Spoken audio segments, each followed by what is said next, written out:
Hey guys, एक बार फिर से स्वागत है आप सबका मेरे चैनल इंडियन मॉम्स लाइफस्टाइल में। तो गाइस आज हम मेंटल हेल्थ के टॉपिक पे डिस्कशन करेंगे। आई नो आजकल हर कोई इस टॉपिक पे डिस्कशन कर रहा है और ऑफ कोर्स होना भी चाहिए, क्योंकि हम अपने फिजिकल हेल्थ के बारे में बात करते हैं, फिटनेस के बारे में बात करते हैं, लेकिन मेंटल हेल्थ को हम कहीं ना कहीं इग्नोर करते रहते हैं, जिस पे भी मेरे ख्याल से उतना ही इम्पॉर्टेंट होता है जितना आपका फिजिकल हेल्थ होता है। क्योंकि अगर आप मेंटली हेल्दी नहीं हो तो आप कितना भी वर्कआउट कर लो, कोई भी न्यूट्रिशन ले लो, कुछ भी कर लो, तो आपकी जो बॉडी है उसका जो भी सिस्टम है ना वो प्रॉपरली फंक्शन नहीं करेगा। तो इसलिए आपको मेंटली हेल्दी होना बहुत ज़रूरी होता है। और होता है क्या है कि हमें कोई भी टेंशन होता है या कोई भी स्ट्रेस अगर होता भी है, तो अगर वो छोटा मोटा ही क्यों ना हो, तो हम उसका सॉल्यूशन खोजने के बजाय उसके साथ लाइफ को जीने की आदत डाल लेते हैं, जो एक्चुअली में बहुत गलत होता है। और ये एक टाइम के बाद, एक बहुत लंबे टाइम के बाद अगर वो चीज़ लेते रहे तो आपकी बॉडी को बहुत ही हार्मफुल इफेक्ट देता है, जो बहुत ही गलत होता है। तो इस टॉपिक में डिटेल में जाने से पहले मैं आप लोग को एक बात बता दूं कि आज हम मेंटल हेल्थ पे डिस्कशन करने वाले हैं। तो मेरे पास इस टाइप का कोई भी सर्टिफिकेशन नहीं है, बट आपके साथ मैं जो भी कुछ शेयर करूंगी वो अपने एक्सपीरियंसेस पे शेयर करूंगी। क्योंकि हम सबकी लाइफ में एक टाइम ऐसा ज़रूर आता है कि हम बहुत ही डिप्रेस हो जाते हैं, आपको होप नहीं रहता है, या फिर इस टाइप का कोई इंसिडेंट आपकी लाइफ में हो जाता है जो आप कभी सोचे भी नहीं रहते हो। तो वो चीज़ होता है ना, वो एक इंसिडेंट आपकी लाइफ को बदल के रख देता है। तो कहीं ना कहीं मैं भी एक बार उस फेज से गुजर चुकी हूँ। तो बस इस वीडियो में मैं आप लोगों के साथ वो एक्सपीरियंस शेयर करना चाहूँगी कि ऐसी क्या क्या चीज़ें थी जिसको मैंने फॉलो की और मैं उस स्ट्रेस से बाहर आई। तो इस टॉपिक पे जाने से पहले हम स्टार्ट करते हैं कि मेंटल हेल्थ को कौन सी दो चीज़ें होती हैं जो सबसे ज़्यादा अफेक्ट करती हैं। ऑफ कोर्स मेंटल हेल्थ को हमारे सबसे ज़्यादा जो अफेक्ट करने वाली चीज़ होती है वो होता है, एक होता है स्ट्रेस और दूसरा होता है हैप्पीनेस। ऑफ कोर्स अगर हैप्पीनेस है तो आपका मेंटल हेल्थ आपका अच्छा रहेगा, वो एक अलग पोर्शन हो गया। बट अगर हम बात स्ट्रेस की करें तो स्ट्रेस ही एक ऐसा फैक्टर होता है जो आपके मेंटल हेल्थ को अफेक्ट करता है, वो भी बुरी तरीके से अफेक्ट करता है। तो ये स्ट्रेस क्या होता है एक्चुअली, जब भी हमारी लाइफ में कोई डिफ़िकल्टीज आ जाती है या फिर कोई ऐसी ख़राब सिचुएशन आ जाती है जिसको हमने कभी सोचा भी नहीं होता है, तो उस टाइम पे क्या होता है, हमारे ऊपर एक प्रेशर डेवलप होता है और उस प्रेशर के अगेंस्ट हमारी बॉडी रिएक्शन देती है। तो उस प्रेशर के अगेंस्ट जो हमारी बॉडी रिएक्ट करती है ना, वो ही एक्चुअली में स्ट्रेस होता है। और वो जो रिएक्शन होता है ना, वो ही डिटरमाइन करता है कि वो स्ट्रेस का आपके ओवरऑल हेल्थ पे क्या इफेक्ट पड़ेगा। क्योंकि हमेशा हम सभी को पता है कि सेम कोई भी प्रॉब्लम हो, उसको अगर सेम प्रॉब्लम है तो दो अलग अलग पर्सन कैसे होते हैं, उस सेम प्रॉब्लम को अलग अलग तरीके से रिएक्ट करते हैं। उनको देखने का तरीका, उनका वो सोचने का तरीका, उस प्रॉब्लम को सॉल्व करने का तरीका अलग अलग होता है। तो स्ट्रेस भी क्या होता है, ये वेरी करता है person to person and difficulty to difficulty, situation to situation. तो ये सारी चीज़ों के बेसिस पे जो स्ट्रेस होता है उसको टू कैटेगरीज में कैटेगराइज कर सकते हैं हम। एक होता है एक्यूट स्ट्रेस और एक होता है क्रॉनिक स्ट्रेस। एक्यूट स्ट्रेस में क्या आता है कि हमारी डेली रूटीन का स्ट्रेस जो होता है। गैस मैं एक चीज़ और आप लोग को बता दूँ, ये मेरा अपना मानना है कि स्ट्रेस हमेशा बुरा नहीं होता। स्ट्रेस पता है ये भी it's a part of emotion. जैसे हम खुश होते हैं, हमें गुस्सा आता है, ये सारी चीज़ें हैं, हम सैड होते हैं, तो उसमें उसका कहीं ना कहीं एक पार्ट जो होता है वो स्ट्रेस भी होता है। जैसे बच्चे का एग्ज़ाम है या फिर हमें इंटरव्यू के लिए प्रिपरेशन करना, या इस टाइप का कुछ भी छोटी मोटी चीज़ें हैं, तो कहीं ना हमारे दिमाग में ना प्रेशर होता है कि हमें वो चीज़ करना है और हम उस चीज़ के लिए हार्ड वर्क करते हैं। तो मेरे हिसाब से यहाँ पे वो जो प्रेशर है वो आपके लिए बुरा नहीं है, वो कहीं ना वो प्रेशर आपके लिए मोटिवेशन का काम कर रहा है।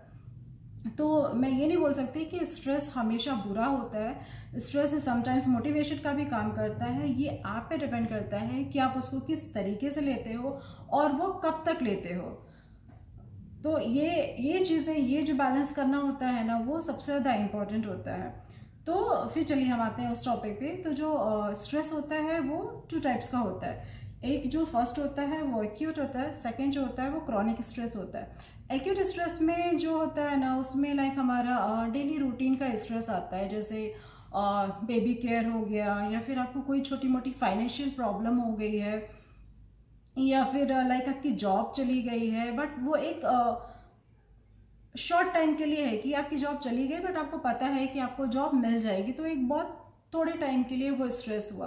तो ये सारे जो स्ट्रेस होते हैं ना वो एक्यूट स्ट्रेस में आते हैं, और इसका जो इम्पैक्ट होता है ना वो भी बहुत मतलब जो भी इम्पैक्ट होता है वो भी शॉर्ट पीरियड ऑफ टाइम के लिए होता है। लाइक आपको हेडेक हो गया या फिर नींद नहीं आना, फिर क्या होता है आपका वो प्रॉब्लम सॉल्व हो जाता है और वो आपका स्ट्रेस वहीं पे ख़त्म हो जाता है। तो ये इफेक्ट होते हैं। जो सेकंड नंबर पे आता है वो होता है क्रॉनिक स्ट्रेस। क्रॉनिक स्ट्रेस में क्या होता है कि जब कोई भी आपकी लाइफ में इस टाइप का इंसिडेंट हो जाता है, कुछ बड़ा हादसा हो जाता है जिसको आपने कभी अपनी लाइफ में सोचा भी नहीं था। हम सभी को पता है कि हम लोग अपनी लाइफ में हमेशा कोई भी प्लानिंग हमेशा अच्छी करते हैं। कोई भी इंसान अपनी लाइफ में कुछ ऐसा बुरा प्लान नहीं करता। हम जो अपनी लाइफ को प्लान किए होते हैं वो हमेशा अच्छा प्लान किए होते हैं, बट अनफॉर्चुनेटली ऐसा कुछ आपकी लाइफ में हो जाता है। लाइक किसी भी हस्बैंड वाइफ का हो गया, फॉर एग्जांपल उनकी मैरिड लाइफ बहुत अच्छी चल रही है, कुछ ऐसे इश्यूज आ गए कि मतलब उनका डिवोर्स हो चुका जो कभी भी उन्होंने सोचा नहीं था इस टाइप का, या फिर आपके फैमिली में किसी का कोई आपका बहुत नज़दीकी है जिसको आपने खो दिया। तो ये सब टाइप की जो सिचुएशंस होती है ना जिसमें आप बैक नहीं जा सकते, उस चीज़ को आप फुलफ़िल नहीं कर सकते, वो सब जो सिचुएशन होती है और आपको पता है कि वो स्ट्रेस ना मतलब आप वो प्रॉब्लम जो है ना वो बहुत टाइम तक रहने वाला है, मतलब बोल सकते हैं टिल लाइफ रहने वाला है। वो चीज़ आप उस चीज़ को रिप्लेस कर ही नहीं सकते हो। मेरे कहने का मतलब ये है, ऐसी कोई सिचुएशन आ जाती है तो आपको स्ट्रेस जो होता है ना वो like over longer period of time के लिए हो जाता है कि लाइक बहुत टाइम तक वो स्ट्रेस आपका चलेगा। तो इस टाइप का जो स्ट्रेस होता है ना तो उसका जो इफेक्ट होता है ना वो बहुत हार्मफुल होता है, क्योंकि आप कंटिन्यूसली स्ट्रेस को ले रहे हो। तो इसमें सबसे पहले क्या होता है कि आपका जो इम्यून सिस्टम होता है वो वीक हो जाता है। एक बार आपका इम्यून सिस्टम अगर वीक हो गया ना तो आपकी बॉडी में वैसे भी बहुत सारी प्रॉब्लम्स आ जाएंगी। सेकेंड होता है कि आप कंटिन्यूसली आप स्ट्रेस ले रहे हो, काफ़ी लंबे टाइम से स्ट्रेस ले रहे हो। तो स्ट्रेस में क्या होता है कि सबसे पहले हमारा ब्लड प्रेशर अफेक्ट होता है। जनरली हमारा ब्लड प्रेशर हाई हो जाता है, तो अगर आपकी बॉडी में वो चीज़ बराबर बना रहा तो वो आपके हार्ट को अफेक्ट करेगा, इससे आपको हार्ट अटैक के चांसेस आ जाते हैं।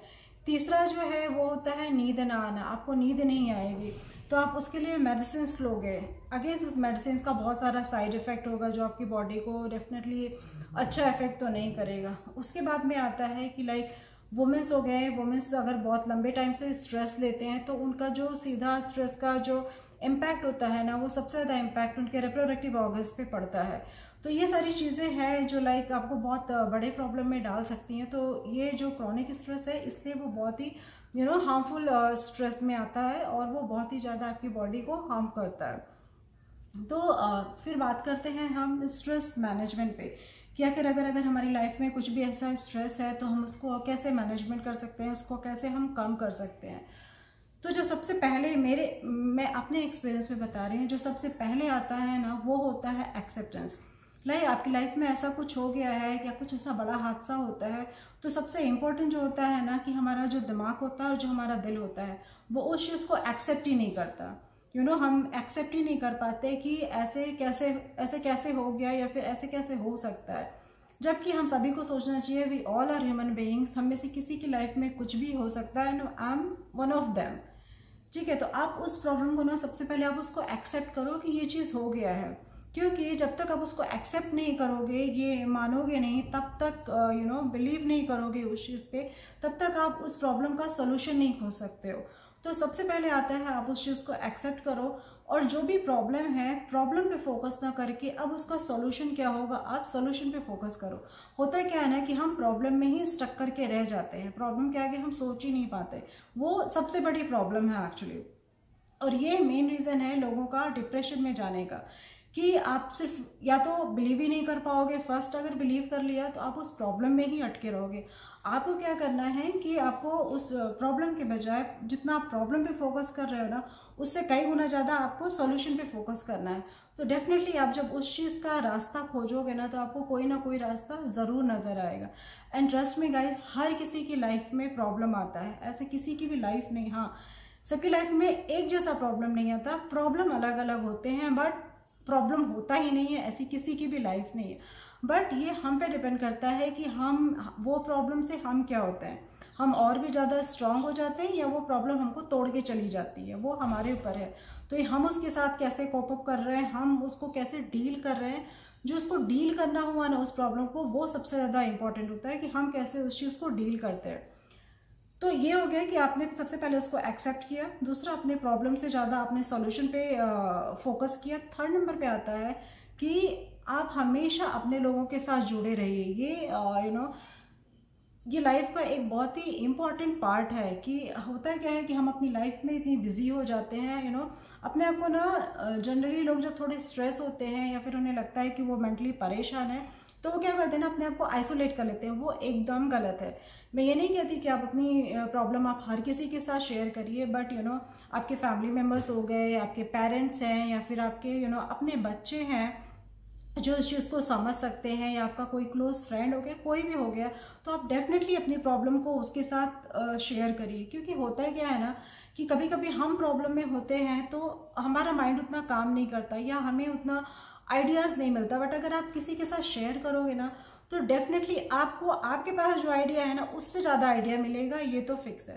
तो वहाँ से आपको थोड़ा बहुत मिल सकता है। उसके बाद आता है कि चलो ठीक है, अगर आपको ऐसा लगता है कि आप ऐसी जगह पे हो या इस पोजीशन या इस उस पर पहुँच गए ना कि आपके अपने भी हेल्प नहीं कर सकते, तो आप बिना किसी हिचक के ना आप जाके किसी स्पेशलिस्ट से कंसर्न करो।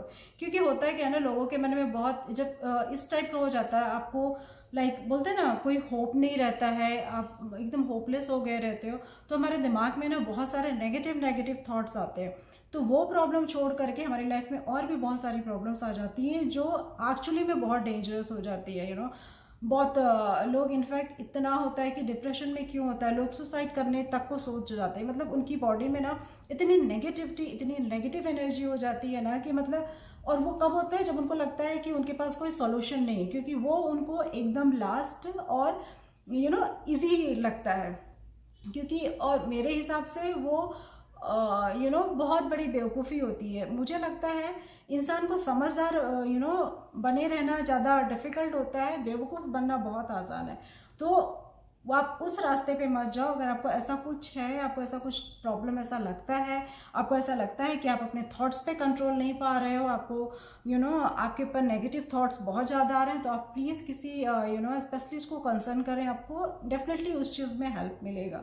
उसके बाद में आता है ना कि आप अपनी लाइफ की रूटीन को अच्छा रखिए। लाइफ की रूटीन इन द सेंस कि आप daily 45 minutes to 35 to 45 minutes आप डेली वर्कआउट ज़रूर करिए। आप चाहे वॉकिंग करिए, योगा करिए, मेडिटेशन करिए, कुछ भी करिए, बट आप करिए। क्योंकि उससे क्या होता है ना कि हमारी बॉडी में जो हमारा ये होता है पिट्यूटरी ग्लैंड होता है ना, वो एक स्पेशल टाइप का हार्मोन रिलीज़ करता है जो बहुत स्ट्रॉन्ग केमिकल होता है, और वो क्या करता है कि हमारे मूड को अच्छा करता है।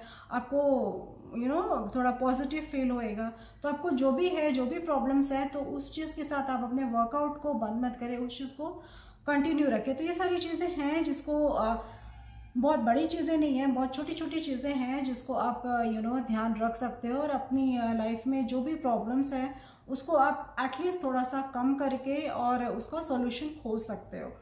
तो और सबसे लास्ट में जो आता है कि आप ये मेरा अपना एक्सपीरियंस है कि आप कितने भी परेशान क्यों ना हो, अगर आपको ऐसा लगता है कि आपका आसपास ऐसे कोई लोग हैं जिनको आपकी हेल्प की ज़रूरत है, तो ट्रस्ट मी गाइज, आप कितने भी परेशान हो उसको साइड में रखो, और अगर आप किसी की हेल्प कर सकते हो ना तो आप उसकी हेल्प ज़रूर करो। क्योंकि उसकी हेल्प करने के बाद ना आपको जो एक अच्छी वाली फीलिंग्स आएगी ना, जो आपको अंदर से बोलते ना, अंदर से वो आपको नरिश करेगी। ट्रस्ट में आपको इतना अच्छा फील होएगा ना कि वो फीलिंग कोई मेडिसिन नहीं दिला सकती, कोई ट्रीटमेंट नहीं दिला सकता। आपको खुद वो कॉन्फिडेंस लेवल डेवलप होएगा। आप एक बार किसी का हेल्प करके देखो, आपको ये जो फीलिंग होती है ना वो मैं आपको बता नहीं सकती कि कितना अच्छा फील होएगा, और आपको ना अपना स्ट्रेस कहीं ना खुद ही कम होता नज़र आएगा। क्यों? क्योंकि आप उस चीज़ पे थोड़ा फोकस करने लगोगे। आपके पास जो भी लाइफ में कैसा होता है ना कि हर किसी के पास हर चीज़ नहीं होता। मेरे हिसाब से हर किसी के पास हर चीज़ नहीं होता। लाइफ में ऐसा कोई नहीं है जिसके पास कुछ भी नहीं होता। हर किसी के पास कुछ ना कुछ होता है। तो आपके पास जो भी है ना, आप वो सबसे इम्पोर्टेंट थिंग है ना, आपके पास जो भी है आप उस चीज़ के लिए ना ग्रेटफुल रहो। आपको बहुत अच्छा फील होगा। ऐसा ना हो कि आप किसी और चीज़ के पीछे भागते भागते आपके पास जो चीज़ें हैं वो उस चीज़ की आप वैल्यू नहीं करो या फिर उसको वैल्यू कम दो, वो एक्चुअली में बहुत गलत है। तो आपके पास जो भी है आप उस चीज़ के लिए ग्रेटफुल रहो। तो ये 4-5 चीज़ें हैं जो आप अपनी लाइफ में फॉलो करो। तो मुझे ऐसा लगता है कोई भी स्ट्रेस है, कुछ भी है, तो एक टाइम के बाद वो चीज़ कम होने लगेगा और आपको जो भी आपकी प्रॉब्लम्स है ना उसके सॉल्यूशंस आपको ज़रूर नज़र आने लगेंगे। तो ये सारी चीज़ें हैं जिसको आप अपनी लाइफ में ला के पॉजिटिव रह सकते हो। तो बस मेरा आज ये जो वीडियो था ना, ये वीडियो मेरा बनाने का सिर्फ एक ही मकसद था कि मेरे जैसे लोग, मैं कोई बहुत स्ट्रॉन्ग नहीं हूँ, मैं कोई बहुत वो नहीं हूँ, मैं भी एक नॉर्मल सी लड़की हूँ। बट ये सारी चीज़ें थी क्योंकि मेरी लाइफ में भी एक ऐसा फेज़ आया था जब मैं ऑलमोस्ट मैं डिप्रेशन फेज़ में जाने वाली थी। बट ये सारी चीज़ें थी जिसको मैंने फॉलो किया और मुझे ऐसा लगता है कि मैं पहले से अब बेटर पर्सन हूँ, ऐसा मैं फील करती हूँ। मुझे लगता है मैं पहले से ज़्यादा बेटर पर्सन हूँ, पहले से ज़्यादा मैं हम्बल हूँ, पहले से ज़्यादा मैं स्ट्रॉन्ग भी हूँ। तो ये सारी चीज़ें कुछ थी जिसको मैंने फॉलो किया और मुझे अपने अंदर ये सारे चेंजेस दिखे। तो मुझे लगा कि मुझे डेफिनेटली इस पे एक वीडियो बनाना चाहिए और आप लोगों के साथ शेयर करना चाहिए। मैं भी, हमें नहीं पता, मुझे नहीं पता ये मेरा वीडियो कौन कौन देख रहा है, मुझे नहीं पता कि मेरा ये वीडियो किसके कितना काम आ सकता है। बट अगर किसी एक के भी काम आ गया है तो ट्रस्ट मी गाइस, मुझे बहुत अच्छा लगेगा। तो बस अगर आपको मेरा ये वीडियो पसंद आता है तो प्लीज़ इसको लाइक, शेयर एंड सब्सक्राइब करना मत भूलें। फिर मिलती हूँ मैं आप लोगों के साथ एक नए वीडियो में। Till then bye bye and take care of yourself.